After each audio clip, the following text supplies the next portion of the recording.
about what makes these deaths and illnesses so tragic? Well, the most unfortunate part is that this is a completely preventable cause of death. Vaping, as we see now and recognize as a cause of these deaths, has been targeted towards children and our young population.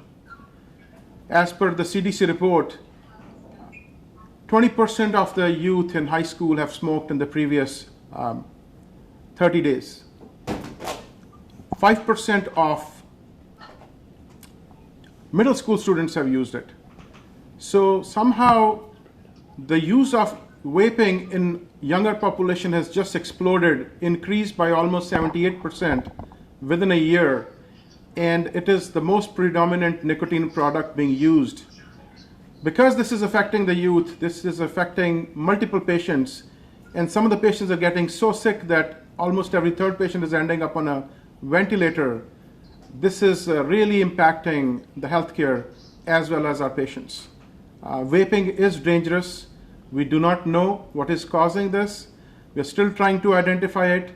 And because there's so much of an unknown in a product that is being used by a big section of the population, especially our youth in schools who do not even understand what they are doing in terms of vaping, it is very close to our heart. It is dangerous, and that's why it's important to be educated about it, to recognize it, and to disseminate this information. Sure. So one of the things that we hear a lot is that this is causing lung disease, but I think a lot of people don't have a clear concept of what that means. Can you explain that to me? So the symptoms may not all be lung related, because the initial symptoms could be chest pain, shortness of breath, or cough, which is thought of as related to the lungs. But patients can have other symptoms like GI symptoms, nausea, vomiting, or diarrhea, and systemic symptoms, which could be fever, weight loss, loss of appetite. And it can present within few weeks or in a very rapid fashion in a matter of hours. So the symptoms could be very variable, but the predominant symptom seems to be worsening shortness of breath. And then when we further investigate these patients, we see significant inflammation in the lungs, which could progress. As I said, every third patient could end up on a respirator, and that's why it's being called a pulmonary illness. Vapes are inhaled. This is an inhaled form of nicotine along with many other chemicals, and that's why it's directly affecting the lungs, although it also causes systemic inflammation because inflammation of the whole body is related. Okay, now one thing that we heard a lot in the past, and actually I was just speaking to a vape shop owner just yesterday, he had specifically said, vaping is a healthy alternative, or a healthier alternative, not healthy, but healthier alternative to tobacco, cigarettes, that sort of thing. What, in your opinion, is your response to that? I think we all kind of thought about it initially. There were some studies that showed that it could replace cigarette smoking, but unfortunately that is not the case. The vaping industry has targeted our youth.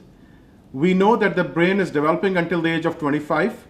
Nicotine replacement in young kids does impact the brain growth, intelligence, psychological functions. And then we are seeing that more and more things are being mixed in the vaping products. It's no longer a nicotine replacement. There are fruity flavors, there are USB drives, there are other chemicals, cannabis, THC, cannabinoid oils. It's become a very complicated thing. It's no longer the simple replacement product. And now we are seeing this rapidly progressive, life-threatening injury that you typically don't see with few cigarettes. So it is equally dangerous. We do not know what is exactly causing it. And until we know and identify any specific products or causes, I think everybody should avoid vaping. Okay, I do want to bring up something that the governor said yesterday, which is specifically that his new executive orders would be increasing policing, I guess I would say, of potential knockoff products, potential fakes. What is the added danger of those? Well, At this time, we exactly do not know what exactly is causing this serious critical illness. We do not know whether it is a certain brand, ingredient, one product or another. So at this time, it's safe to presume that all kind of vaping is dangerous so that we do not risk any more additional lives. Okay. Now, what would you say to, let's start with students. There's a lot of young people who think that they'll live forever and that, this is all overblown. What would you say to them? Well, at this time, I'll say that the criteria for diagnosing vaping-induced injury have been very strict. Any confounding factors have been excluded, and therefore these are very clear-cut cases with corroborative history that the patients have used vaping products. We are seeing it in multiple states across the nation, so I will not just write it off. And these are life-threatening things. We have lost 7 lives, including 1 life today in California.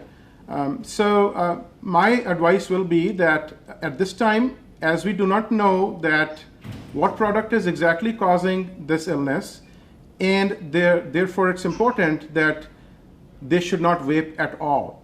There are many other things I can teach about vaping too, but I think the main important message is that some people are experiencing life-threatening illness. We don't know what it causes, and at the same time, we really do not know the long-term consequences of vaping because it's been out only for 10 or 12 years. Okay. You did touch upon this, but I want to frame it in another way. What should parents be looking out for? A lot of parents don't know that their kids are even vaping. What should they watch out for in terms of health dangers? I think this is a very, very important question.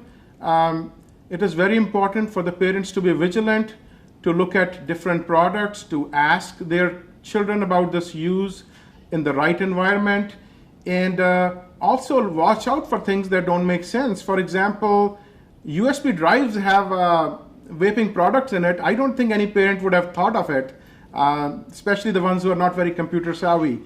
CDC website does have a very nice document on how parents should address it, discuss it with their children, and I'll recommend that each and every parent should read it.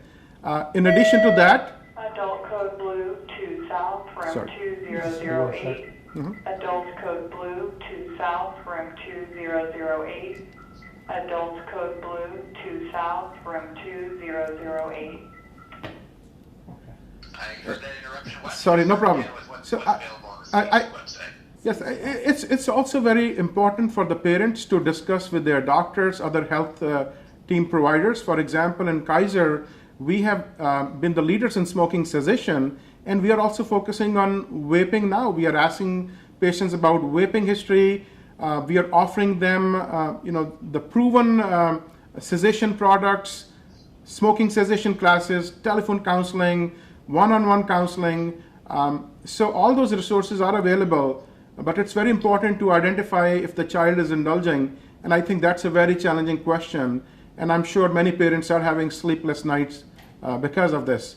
I'll recommend be upfront with your children, share what is happening, the side effects, all these life-threatening complications, and then work with them to help them with this addiction if they have unfortunately already developed it.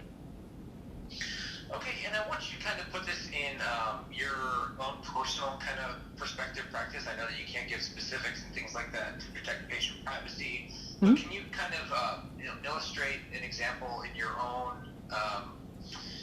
work where you've seen something or encountered this disease and kind of what that person had to go through? Well, there are few reported cases, so any details will end up affecting privacy. Sorry about that. Room 2008.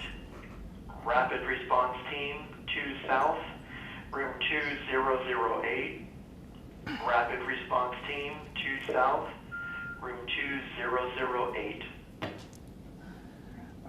Mike, it's difficult to share detailed patient information because of privacy, but there is a nicely illustrated case in New England Journal of Medicine in which a young person came to the doctor with a clear x-ray and within hours could not breathe, oxygen fell down, x-ray showed inflammation in both lungs extensively, had to be on the respirator, and then was treated with steroids and a lot of other critical care interventions to save his life.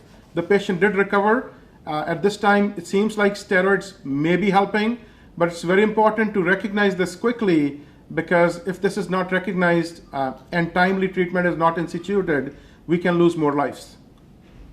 Okay, and then my last question is, for a while they really kind of thought that they had beaten the tobacco industry in terms of getting ahead of this health crisis, and it seems to kind of have reared its head. Can you kind of paint for me the difference between then and now in terms of what you see or what we see on the national stage? Well, this is a personal opinion. I think we may have created another monster in terms of a nicotine replacement product, but as progressively more and more impurities are being added, more and more chemicals are being added without proper studies and evaluation, it is proving to be very risky proposition for our youth. And as you can see that our youth are the biggest end users of this product, and that's where it's hurting the most. A big generation of young kids have become used to this, and this itself is proving to be an addiction rather than a cure for addiction. Okay, is there anything that you want to say that I haven't asked you about?